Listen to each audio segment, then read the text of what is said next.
I never thought much of my uncle's lifestyle. Charming but reckless, he was always getting into trouble. So when he was sentenced to 10 years in prison for drug possession, I wasn't surprised. My mother, though, took it harder. She asked me to clean out his apartment, family duty as she called it. The apartment was a disaster, stained walls from years of smoking, ashtrays overflowing on every surface, and the faint lingering smell of cigarettes. While cleaning out his kitchen, I found an old, worn, leather-bound book tucked away in the shadows of a cupboard. The pages were yellowed and fragile, with handwritten notes scattered between the recipes, many of them stained from years of use. The handwriting looked familiar, almost like something I had seen from my grandfather. My mom confirmed it. "This was your grandfather's," she said, her voice filled with a quiet reverence. The book had been missing for years. She hadn't known my uncle had it all this time. I decided to scan and preserve the recipes, thinking it was a way to hold on to a piece of family history. Weeks passed and I barely thought about the book. Then, Thanksgiving came. When I arrived at my parents' house, something was different. My mother had prepared a strange-looking dish, a roasted hen, but darker than anything I'd ever seen at Thanksgiving. It wasn't the usual turkey. The meat was covered in an odd pale sauce, and my mother explained that she had followed one of Grandpa's recipes. "Nice change," I said, forcing a smile. But something about the meal didn't feel right. My mother was watching us closely as we ate, her eyes wide, almost excited. The meat was tough, the taste unfamiliar. There was a bitterness that I couldn't place.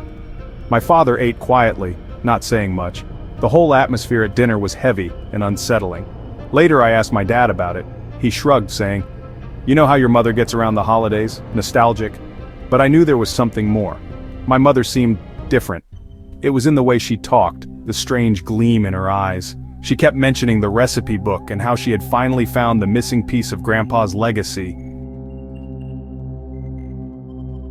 A few days after Thanksgiving, I found myself drawn back to the recipe book. I opened it on my computer, looking through the scanned pages. The recipes didn't seem like normal family dishes. There were odd names: Ancestors Offering, Hollow Heart Soup, and Elder's Ember Bread. They sounded less like meals and more like ancient rituals. As I read further, I noticed strange instructions, cryptic and almost archaic. The body must be that of a mother and served at the moment dusk turns to night. My curiosity turned into unease when I found the recipe for the dish my mother had made for Thanksgiving. It was called Ancestors Offering, maple braised hen with dark pecan and root puree. But the final ingredient stopped me cold: ancestors' salt, a sprinkle of the ashes of those who have returned to the earth. A chill crept up my spine as I recalled the pale sauce on the hen at Thanksgiving. Was it possible? Could my mother have... No, I shook the thought away, but it kept gnawing at me. I needed answers, so I called my uncle in prison. He was surprised to hear from me but happy to talk, until I mentioned the recipe book. His tone changed instantly, turning sharp and serious. "That book," he said in a low voice, "is not just a cookbook. It belonged to our grandmother, passed down for generations. Those recipes are not meant for everyday meals. They're meant for survival, but they come at a cost." He went on to tell me that during hard times like the Great Depression, our ancestors used these recipes for more than just food.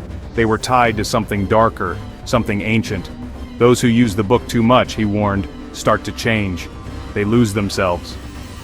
My uncle's words echoed in my mind and a sense of dread settled over me. He told me to burn the book, to get rid of it before it caused any more harm. As Christmas approached, my mother became more distant. She didn't invite me over, didn't call. When I finally decided to visit unannounced, she was strangely cold. The house smelled off, like burnt spices and something else I couldn't place. When I asked where my father was, she brushed it off. "He's in the garage, working on something," she said, her voice tight. At dinner, things felt even more off. She served a dark, shiny ham that looked almost too perfect, like it had been prepared with unnerving precision. She insisted we eat together, but I could feel something was wrong. I asked again about my father, and she snapped, telling me to sit down and enjoy the meal. Her hands trembled slightly as she urged me to take a bite. I couldn't take it anymore. Ignoring her protests, I stormed toward the garage. What I found there will haunt me forever. My father was lying on the ground, pale, barely conscious, with his leg mutilated. A tourniquet was wrapped around his thigh, but it wasn't enough to stop the bleeding. He had been maimed, his leg cut off in a crude, brutal way. As I stood there in shock, my mother's frantic voice echoed behind me. She begged me to return to the table, to finish the meal, saying it was important, but her words were frantic and broken.